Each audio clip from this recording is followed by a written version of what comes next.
Welcome to Toffee TV. It's the Daily Live Extra.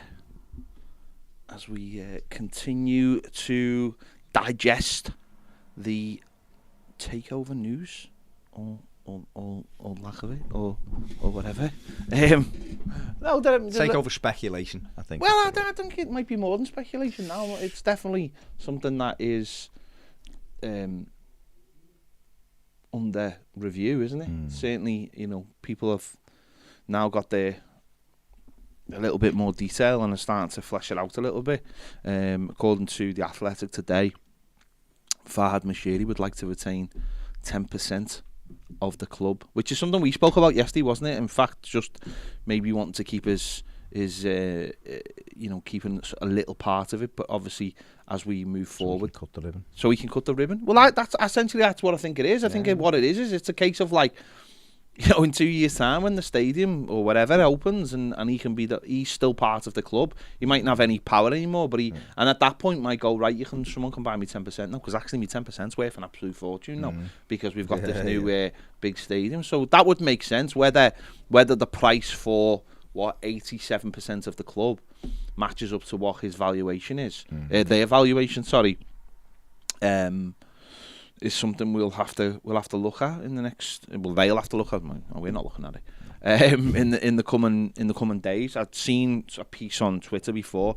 I don't know how accurate it is. James Corbett, who's well connected due to his dealings with all. He was saying that people at the club feel that the club's getting sold and could be sold in the next 3 weeks. Now, whether a club can be sold that quickly with all the baggage attached to it that Everton seem to have, we don't know. I don't really know. If that is the case, do you think that is a little bit worrying in terms of Everton trying to bring players in and get players out in the next few weeks, if that is the case? Because business surely can't go on as normal if the owner is actively selling the club. Don't know. I honestly don't know. I imagine Everton will have to get the ducks in a row, won't they? Kevin Thelwell, I'm sure, is on that right now with Frank Lampard. They'll be speaking about what they can and can't do. It's really difficult because, again, we changed our manager in the transfer window. And now we might be changing the club in the transfer window. Yeah. And it all goes against what should be the correct practices for the football club. I don't know if it'll change it, to be honest. Spend the money. I imagine what's really difficult is, Everton are up against it anyway until someone's sold with FFP. There may be a case of hang on till July the 1st, and then there's a bit more room to sell it to buy, because that's a different financial year, because a year drops off it. And if that's the case, we still don't know if this is going through, just because they've tried head of terms. No, I'm not. But what I'm saying is, so I imagine up until that signed, sealed and delivered, then Moshiri will still give the yay or the nay on transfer. I imagine. I don't know, and that's why I'm asking the question. But let's say in terms of sales, let's say Richarlison's an asset. He's an asset, isn't he? To the club. I imagine that affects the balance sheet, having someone on it. Because he's an asset at the end of the day. So if you're talking about selling a club and the value of a club, surely you've got to include the players in it. They've got to be an asset, and surely that comes into the thinking before you sell a player. If there is a period of exclusivity or whatever, and listen, he's still the owner. Till we're told otherwise, imagine he can do what he wants. But if he thinks this is a good deal, it will be interesting to see whether things just stop or whether business goes on as normal. I suppose you'd like to think business would go on as normal in terms of targets and people we're looking at, and the job Kevin Thelwell's got to do and Frank Lampard's got to do, because surely if the club is supposed to be moving on anyway, and we are in a sort of new era. We saw the letter from Moshiri last week. apologising, then you'd like to think they could just get on with it. But that's not always how actual business works. They are, those players are part of the fittings, really, aren't they? So it's gonna be interesting what happens. But it does seem now that it is more than just a speculative story, and there is something in it. Whether it's this set of people or another set of people, you do feel like almost like that maybe Moshiri has made his mind up now and thinks actually this might be the right time to get out if he can keep hold of 10% of the club to obviously, as we said, make sure that he's at the ribbon cutting for the new stadium. No, it's hard to know what's going to happen, to be honest. It's hard to know why, but it's not hard. I guess it's not hard to know why he's looking. His Usmanov is obviously, where there's all his assets frozen. I know he's in court at the moment, isn't he, trying to get them unfrozen. Depends how long that takes and what happens with that. And they might just be thinking, well, now might be the right time to get out of this. When at first it might have been, well, let's see if there's investors who want to come in and have part of the football club. You would just hope that if it's the case, then the due diligence will be done properly by us, not just them, on what their intentions are, this consortium. Is it... do you think that would be factored into it, though, what they want? Do you know what I mean? Well... Is far out Moshiri the kind of custodian who was actually going to think that far ahead, or do you think he's just looking for his valuation to be met? Well, maybe, but you would hope that he would. You'd hope that he'd be speaking to them and saying, well, what's your intentions? I mean, as far as he's concerned, he's a businessman, so if he gets his money, it doesn't really matter, does it? But the fact he's wanting to keep 10%, you would expect, or that's what it says, you would expect that he'd have some interest in what this group wants to do. You know what I mean? Yeah. Coming in and assets, I know we said yesterday, not much assets to strip or to leverage debt against or whatever. Is there that much value? I don't think you can do that at Everton. I just don't think you can do it. We don't make enough money to leverage debt against us. So, therefore... But then again, Burnley, that's what they sort of did, so... Well, that's it. I mean, it's a Premier League football club at the end of the day, and it'll have a brand spanking new stadium. It's interesting to know. Would Peter Kenyon be part of that? Well, like we said yesterday, he's the X factor in all this, isn't he? It would be nice if we could get some clarification on what his actual role is. I know there was a couple of pieces last night saying he would. It didn't actually say be CEO, but he would. I've seen a couple of things, and they were from like part of it. Yeah, he's part of it. But it would be nice to get some kind of clarification, because like we were speaking about yesterday, and I put this on Twitter last night, and I'd like personally, like we were saying yesterday, would love it to be people who were already involved within a sports club, sports franchise, whatever. And then a lot of people got back to me and said, well, that's what Kenyon's for. And I was like, yeah, but I don't know. Because like we were saying, Peter Kenyon has been part of putting clubs and finances together. I know a lot, people are saying, but I'd like that clarification. If he is looking to actually take Everton on and run the football club day to day, that's a big move, isn't it? When you're 68. And I think he lives in Jersey or something like that. That's a day to day. That's day to day. That's a job. It's a proper job. It's not just sitting on the phone. Unless he becomes chairman. Does the chairman actually do anything? He could define a way. That's chairman. If he's 68, and then put a CEO in place. And put a CEO. He may come in and go, well, in the short term, I'm going to be the CEO. I'm going to do 2 years.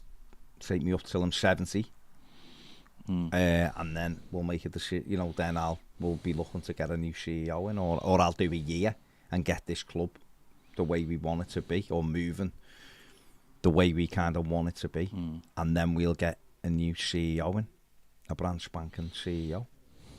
He may say, I'm a consultant, we're getting a CEO in anyway, and I'm going to be the consultant. But why I said chairman was because he can still have an overview on it, but he could get a CEO in to run it day to day. But he could still be part of all the thought processes, all the stuff. He can define. This consultant can define how Everton Football Club do things. Yeah. No. I mean, listen. As I said, it's obviously not very clear. We're only at the beginning. This is only the first party, but this is the one that's made the move first. So obviously, this one's the one that seems the most interested and has got its the right people in.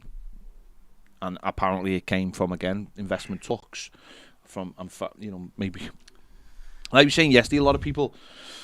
Why invest in something if you actually don't have any power in it, if you don't have any control in it? That's, you want... Especially if it's not making money. Especially if, like, you're sitting there going, well, I've give you loads of money, but I'm not in control of how we generate money. I mean, for these kind of people, these are hands-on businessmen, we spoke about the rights and wrongs of who they are, but in terms of what they do, these are, saying about like that John Thornton, he's apparently one of the he's like his business acumen is so good as Trump sent him to China. No, but what I mean is, and I'm not getting political here. No. Trump sent him to China to do a deal. So he obviously knows what for the US. Doing, do you know what I mean? So he's obviously experienced. Yeah, like he sent him to do that job because because that's what he's good at. Highly rated. Yeah, that's how highly rated. Well, what I could say without people will have different views on the scene in the comments yesterday. People had a lot of different views on that, and I'm not going down that route. I'm taking these people at their business expertise, not what they do with their lives and what their views are. Already, you saying that about him puts him 50 steps up the ladder than anyone we have at the football club, if not 100 steps up the ladder. And the other people who will be involved in this will also be 50 steps up the ladder because, like Sir Peter Kenyon as well, said yesterday, two of the biggest football clubs in Europe. Chelsea weren't, but they are. Maybe they. No, I think they are. I think Chelsea are now. Aren't they? They're 100%. A huge football club. So I look at it like this. And he worked at the biggest club in the world. Simple fact is, in United, they won the Champions League 2 seasons ago.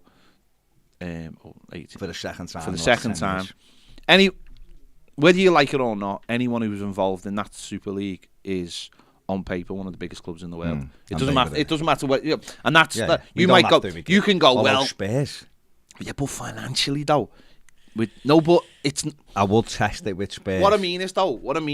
But and I know people will go, well, Paris Saint-Germain weren't involved in Bayern Munich, and that was at their own thing. But what I mean by that is, these people are looked at massively marketable commodities. Yeah, that's probably a better way to put it. They're don't look at it as what you've won and that kind of thing. No, Spurs, of course, they're not in there, but their brand now is massive. Their brand's massive. Spurs at the moment, the new NFL, at the new stadium and all that kind of thing. Doesn't matter what. As football fans, we can go Spurs, shut up, 2 league titles and all this. But as a marketable asset, they've got the big players involved off the pitch, and they've got big players on the pitch as well. These are the big names in football now, whether we think like it or not. These are the big players now because they have big money behind them, powerful people involved. I mean, put it this way: if Spurs went up for sale tomorrow, someone with a lot of dough would want to buy them because they're in London. They've already got that link to the NFL. I mean, straight away you'd probably get an NFL buyer going, well, to Spurs. Yeah. I want to buy that club so I can move my team to there because that's how that there's no or play 50% of our games. There's no romance in it. These people are. We know that about. This is what when we talk about Kroenke Arsenal. He's hated by people in America because he took a team from, the Midwest to LA, purely for financial terms, purely because he wanted a huge stadium, and LA is a massive market where you can have multiple sports brands. He's hated for that, and obviously Arsenal fans don't really like him either. So, but does he care? Do you think he cares? The Glazers are hated. They don't live here, do they? The Glazers are hated, but both of those two men have lifted the NFL trophy in the last 2 years. Do you think they care about what anyone thinks about them? That's like winning that NFL and lifting it up to them is like being businessman of the year. It's like, you know what I mean? It's so you can understand, and that's why Tottenham are involved in it. So it's gonna be very, very interesting, isn't it? Joanne Toffee says that they aren't billionaires, but one of them is. One of them is. The guy from Minnesota is the real estate guy. Yeah. He's the money man. He's the fella, but apparently it's seen something with that they've got another couple of people. They want to get involved in the consortium as well.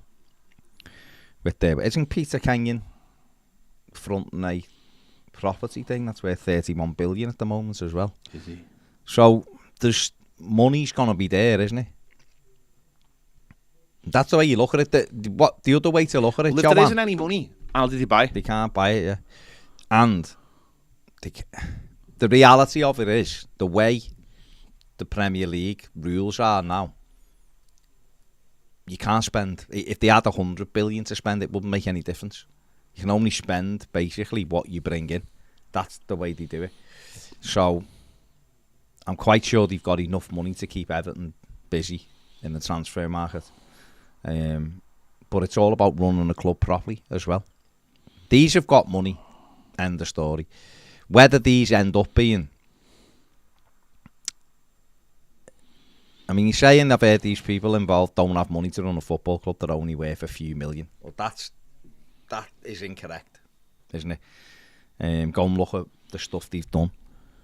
But, I mean, there was reports yesterday that the people they've got involved would make Everton the second richest club in the world if they got involved. If they want to get involved. So, whether you believe that or not, it's all up in the air, isn't it?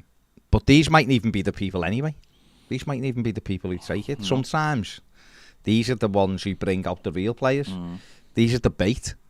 You know, because people sit there and go, actually, you know what? We'll have that. We'll take that on. Because it is for sale now. And these are having real talks, and this fella is serious about selling it. And we'll take it, so... Well, we saw that last time, didn't we?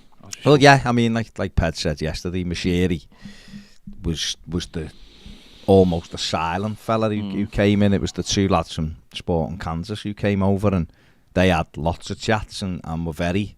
They looked, you know, at the books and stuff like that. No, it was the other two, wasn't it? Remember the other two bought...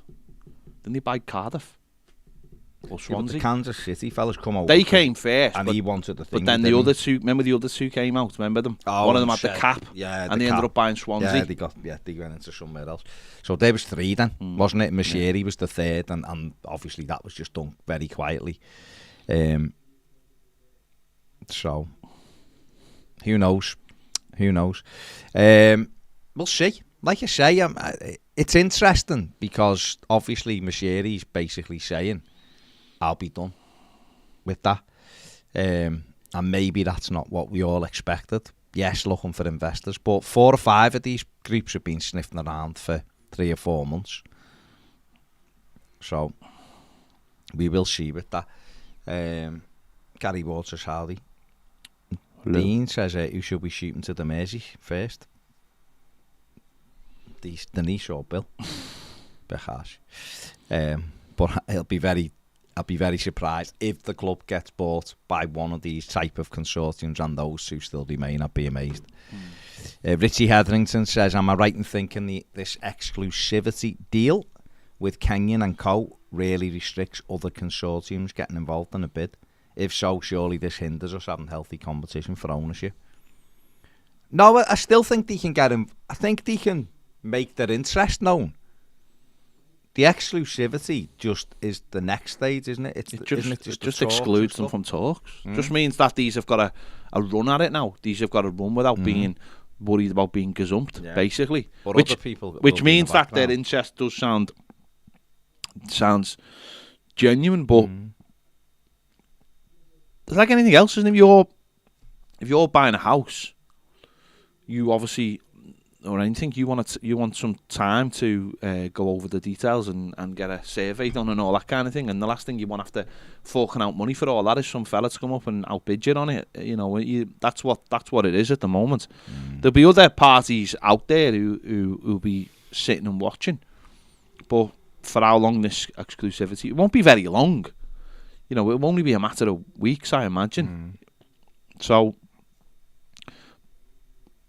But that might mean that they're aware that there is other interest out there. And if there is other interest out there, Farhad Moshiri will obviously use that to his advantage because that gives him leverage in a deal. So I don't think you'd sign an exclusivity one if you weren't worried that there was going to be other people coming in. But I don't know. I've never bought a football club, so I've got no idea. Gary Ward said this is his first step in sacking the board. Who Farhad? Yeah. Mike Barrett says no Everton takeover can take place until what's her face from the Times has his say. Yeah, that is true. Yeah. Base couchhead. Anthony Annett says if it does get sold, we'll miss Blue Bills good times. Tazul says how does all this uncertainty affect our sum-up transfer plans? Will it make it harder now for Frank to plan ahead, not knowing if there's going to be new owners? And has this affected the Tarkovsky transfer? Heard a rumour that it's off. Not off, is it? That's just nonsense straight off the bat. I mean, the Echo were basically reporting it's all done, and it'll be announced on the 1st of July. Or it may well be announced on the 1st of July, but they're reporting it's done, which means they've had the nod as well. So, yeah. Lee says, afternoon lads, interesting times. I just want the club to grow commercially, be a success on the pitch, and to see us run well. Out the country at the moment, but keeping up to date for you. Looking forward to my first patron night.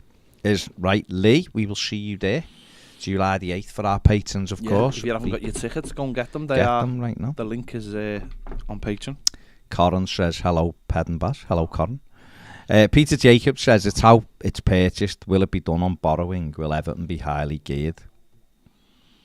And that is a concern on my part. I don't know, mate. I don't know, Peter. I'm not privy to these talks and what's happening, so we'll see. Gavin Johnson says I'm open to it as long as it's not a Glazier deal and they buy us with loans. What can you? I mean, there's not really much we can do, is there? We can't do anything about it, can we? We just got to wait and see what the information is. Moshiri wanting to keep 10% stake. Does he want to keep that to make sure that these people do what they also have some say in them doing what they're supposed to be doing, or does he literally just want to keep it for the ground? And then he, like you said before, sell it when the stadium's there as well. We'll see. We will. I mean, people, afternoon chaps and Richo. I hope Kenyon's consortium buys the club and our board go. Well, yeah, but let's hope that they're the right people. That's all you can ask, isn't it? There is a danger that they're not the right people. There's always that danger, isn't there? There's always the danger that they're not the right people. So you have got to. But then they could be the right people. They could be. Could absolutely be the right people. Lee Evans says, afternoon, lads. Thanks for all the good work you do. Who would you replace Richarlison with if he goes? Neymar. Once his deal's done. Imagine having that money. A younger player, I imagine. Someone I'd like Brennan Johnson, someone like that, who's got the potential and is on the way up, not stalled at another club or on the way down. And even if he comes in and you'd end up selling him again in a couple of years or a big profit, that's the way we've got to do our business right now. So that's who I'd like us to go for. Whether we would, I don't know. Ahmed says, when will the club's financial troubles go away? When they run better is the reality, mate. Got to be better commercially. Got to sell players for a profit, reinvest the money, and that's it. That's all it is. You create better commercial revenue. You've got more money to spend. It's as simple as that. You can't. All we've done is gone to Farhad every year and gone, please, sir, can we have some more money, without growing everything else that we should have been trying to grow. And everything else that drips into your transfer fund and drips into your FFP. And that's what we've got to get away from. It's great to go, we've got the owners who are billionaires and they could put their hand in the pocket and all that. Football's changed and work like that no more. So you have to build your football club up to a position where, like we said yesterday, it's self-sustainable. Self-sustainable means that you're spending what you're making. So it's on you. It's not on some other fella who's a billionaire. And that's where it's got to change. Joanne says getting new owners in is always like rolling a dice for any club. They're either brilliant or crap. Yeah. Garen says these are billionaire businessmen. If this consortium at 100% want to buy the club, it'll be a quick deal in days, not weeks. Maybe. And maybe this has been going on for 3 months and this is why we're where we are. Who knows? Crazy Boyer says he wants Wan-Bissaka, Alfonso. Sorry, who? Davis, Alan St. Maxim. You say Wan-Bissaka? Not Wan-Bissaka. Wan-Bissaka. I was going to say. We'd had like 5 million. We'd need about 500 million quid there. Ardy says if Moshiri wants to sell, now's the time. Saudis and rich billionaires will pay for a great FC history like Everton. Derby is for sale and their buyer changed his mind. Right. Yeah, well, don't know. Who knows? I mean, there was allegedly Middle Eastern interest. So, we'll see. It's up to people, isn't it, to come forward. If you want to buy it, you've got to make yourself known. Steve P says, why do a section of our fans make out like Davy Classen wasn't given a chance and would have succeeded if it wasn't for Koeman? He did get a chance and he couldn't hack the league. Well, he played 8 games, so I don't think that's a chance. Really, I don't think you can call it on that. After 8 games, I really don't. He's been very good for Ajax again. He was good for Werder Bremen. I don't know whether he'd have been great for Everton or not. I've no clue. But I wouldn't say he was given a fair chance by Koeman. And the fact we bought him and didn't know what to do with him didn't help him either. But he did leave like 3 years ago or something, didn't he? 2018 he left, didn't he, on loan? So it's 4 years. Tom O'Reilly says none of these overseas owners really care about club's history. They're buying into the nirvana that is the Premier League. If it goes pear-shaped, they'll be off over the horizon. If what goes pear-shaped, though? The Premier League. The Premier League's not going to go pear-shaped. The only thing that'll stop it going pear-shaped is the Super League. But they've got the Champions League of basically giving them their own Super League. Yeah. So it's... All these people probably think they're buying in because that's the first step to getting themselves into a Super League. That's it, yeah. You know, so... That's the one. Ken Erickson. What a name, Ken. Ken Erickson? Excuse me. Ken Wilson said, would you guys like Bale and Erickson if they both come on a free? But like Erickson. Like Erickson all day long. He ain't coming, is he? He's going to Chelsea or United, do you reckon? Bale, as we said a couple of times, I think he'll retire after the World Cup. I really do. I think he would have retired now if Wales hadn't got in. But I think he'll go to Cardiff, probably sign a year contract. After the World Cup, probably rip it up. Possibly, yeah. Crazy Boyer wants Harvey Barnes for Everton transfer. Abigail says, what do you do with Broadhead, Gibson, Onyango, Welsh and Sims? Well, Broadhead they'll sell, I imagine, to Sunderland. Lewis Gibson, they're offering him a new deal, aren't they? But so that'll be to sell, won't it? Yeah, that's a sell. He's not getting in Everton. Onyango, Welsh and Sims are different. I've seen Rangers boy or Rangers manager was in the comments before, said that they've been Rangers easy, okay, sorry, says the rumour up there is that Ellis Sims to Rangers. Yeah, I mean that'd actually be a good move because that's obviously. And playing in Europe. He'd be playing in Europe. He's obviously done well at Hearts. He's a big, strong player. He's a good focal point for them. Scored a few goals. Yeah, why not? They'd probably suit their league, and if they were looking to buy him as well, they'd probably get him for million quid or so. That's the way they're doing their business. So why not? Yeah, definitely. Pogginson, what a name, says it would really love to see Stephen Bergwijn. Damien Hagen says, all right lads, been reading Moshiri wants to keep hold of at least 10% of the club and also that a Saudi-backed consortium has entered the buying race. Interesting. Well, they have been rumoured to be sniffing around, so we'll see.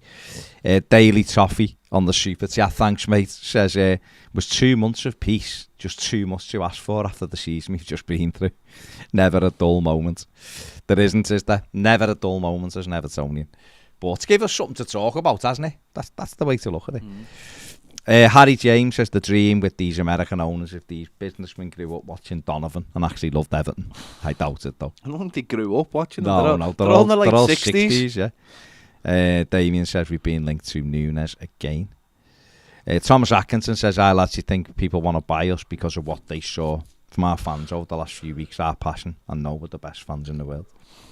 Let's just say for to feel nice.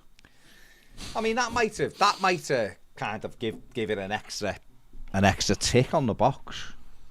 But these fellas make decisions. Do you think there's like a secret forum where all the billionaires just go on it and where like they sell their yachts to each other and stuff, and it was just like football club for sale, or football club needs investments, and the hell with that new stadium. I'll have a go with that. Farage standing there with a flare. Yeah. Steve says, Baz, is there any chance of Piv making an appearance this summer to talk about potential transfer targets? I don't think so, mate. He's shocker with work. Well, he won't do it anyway. And he can't do it on camera now, can he? Because it's his job. And he's working that high up now that he can't. Conflict of interest. And what are his thoughts on Kevin Thelwell? I think he likes Kevin Thelwell. I think he's being impressed with him quietly. But obviously says there's work to do, and you'll see, like we all will. More we go forward, won't we? Harry says after our season it'd been an amazing documentary. Yeah. Ben says, would Ellis Sims only be worth $1 million after a possible successful loan spell at Rangers? Well, if he goes to Rangers and scores 20 goals, 25, then you might push that up to 3 or 4 million. Right now, would we really get more than £1 million for him? If you're being honest, I don't think we would. Damien says, would Richie really want to move if his game time is reduced? He'll believe it won't be reduced though, won't he? He'll be confident in himself, and they'll sell him the fact that they've got Champions League football, they've got the Carabao Cup and all that, so there's a lot of games for him to play in. That's how they'll sell that to him. He backs himself, doesn't he? Yeah. So Man_who says, any chance on Cornet? We haven't heard anything for ages. Because you haven't heard anything on what? Cornet? Because Cornet was just a link, a transfer link, didn't mean anything. Everton didn't go for Maxwell Cornet. It's just a transfer link. People put stuff out on Twitter and everyone believes everything they say. I mean, this must be happening and all that. That's just a transfer link, mate. There'll be loads. I don't know if Everton would go back for him. Why would they? Burnley player, 15 million quid. It's not what we need. I think you could probably get better and younger. But we'll see. It's not what we need right now. No. Not at all. Don't get me wrong, he did well for Burnley, but is he good enough to replace Richarlison? I don't think he is. Personally. No, don't forget, this is Maxwell Cornet that Everton watched extensively about 4 years ago when he was at Lyon and thought about getting him in and decided against it. He done all right. But Jay says, given that Colombia are not involved in the World Cup, should we give Mina the time and the proper pre-season to get himself right? Imagine if we can get him and Tarkovsky at the heart of our defence. I just think he has at last a normal pre-season. He's got a year left. Are we going to offer him a new contract next summer? But if we don't, he's going for nothing. So I'd just cut our losses. If an offer comes in, then I'd probably take it. I mean, you're right. I mean, it's sort of great. It would have been great timing to give him, a month off. But it's in the last year of his contract. It's just bad timing on for us. If it'd been like maybe last season, then it would have been a huge bonus. But an offer has to come in, doesn't it? If an offer doesn't come in for him, then he will stay. That's just a simple fact. He's under contract, but an offer has to come in. And yeah, if we manage him right, and with that month, then it, could make a huge difference to him. Getting that extra month off, but the problem with him is he is our best centre back. Yeah, he is, of course he is. The problem with him is you just don't trust him to stay fit. No, and therefore, if you don't trust him to stay fit, why would you put him in your team and say we're gonna build our defence around you? Tarkowski coming in, he's gonna be that one. And can those two really be a defence that you're looking at? Don't get me wrong, maybe if you're sitting on the edge of your box, that wouldn't be too bad. But you want a little bit of pace in there, whether that be Godfrey and Mason Holgate. Yeah, you've got to have some pace in there because people are just running behind you. Yeah, absolutely. Joanne says, probably rubbish, but I've seen a few times about Emmanuel Dennis being a possibility. He'd be a good signing. He had a good season, didn't he? It's half a good season, I'd say. Yeah, I don't think he was up to 10 much. goals and 5 assists. I don't think he was up to much in the second half of the season. But Ruben de Souza says, would you take Danny Drinkwater on a short-term contract? Absolutely not. Patrick McLaughlin says, get the likes up, Blues. There you go. Patrick's words, not mine. So, yeah. Ashby Pilled says, no, I wouldn't touch Drinkwater with a pole. No, not at all. And Jack Ladd says, Iwobi looks rapid lately. Supposed to be one of the quickest, isn't he? But we did see him looking a lot sharper and playing games and progressing that way. So hopefully he'll have a good season again. It's up to him, or a good pre-season. But we need reinforcements and we need them very quickly. I just hope that all this takeover stuff doesn't mean everything else is Frank's working with a hand side behind his back again. Kev McKenna says, all right lads, I hope any takeover doesn't mean we're looking for a new manager again. Couldn't take another reset. Yeah, I said that yesterday. It'd just be nonsense. Brian says, regarding Corney, the Burnley lad, didn't we all shrug our shoulders when Watford signed a player called Richie? Just saying. Yeah, but I've known about Corney for years, Brian. The same fella that said to Burnley when they were in the shit with 3 games to go, can I go back to Lyon? The manager said, you're not on loan, mate. We've signed you. Do we really want that? Don't get me wrong, there's talent there, of course there is. But I think we can do better. But it's not like I didn't know who Maxwell Cornet is. Richarlison came out of Brazil. He was 19, I think, when Watford got him. Something like that. He was an unknown quantity, like Watford have took João Pedro. Cornet's been around playing in the league, playing in the Champions League and everything with Lyon. Been around forever. So, yeah. Right. Has he got a clause in his contract like the other fella? Has? 15 million, I think. Is it? Yeah, because the other fella's got one, hasn't he? The big that they got from Germany. Weghorst, does he? Yeah. He's definitely going, isn't he? He's got the Dutch lad. He's got to get out as well. So I don't know whether he has, but he probably thinks he has. Yeah, possibly. Yeah. Jack Ladd says, Iwobi looks sharp for Nigeria, but yeah, believe he's done well. Pat was saying I mean, he did win 10-0. They won 10-0, but he had a couple of games though. Yeah, no, I'm not having a go at him. I'm just saying that the standard of the opposition's not great. Hasn't been great, but that's good. That's the end of a long season. Seen Brennan Johnson's dad tweeting last night. Like, ridiculous. That's it. Season done 66 games. Middle of June and the season's done, and they'll be back in pre-season in 3 weeks. What about England, by the way? If you put championship goalies in goal, yeah. What do you think's going to happen? Yeah. What do you think's going to happen? Incredible. Well, if someone goes like that, then that's going to happen, isn't it? He's not a very good goalkeeper. It's just people just rave about him. Like just an average goalkeeper. Just an innocent goalkeeper. Very, very average goalkeeper. That was hyped up, but it's because he's English. They always do it. There you go. Hype him up, and then. But then you Gareth will have learnt. He will.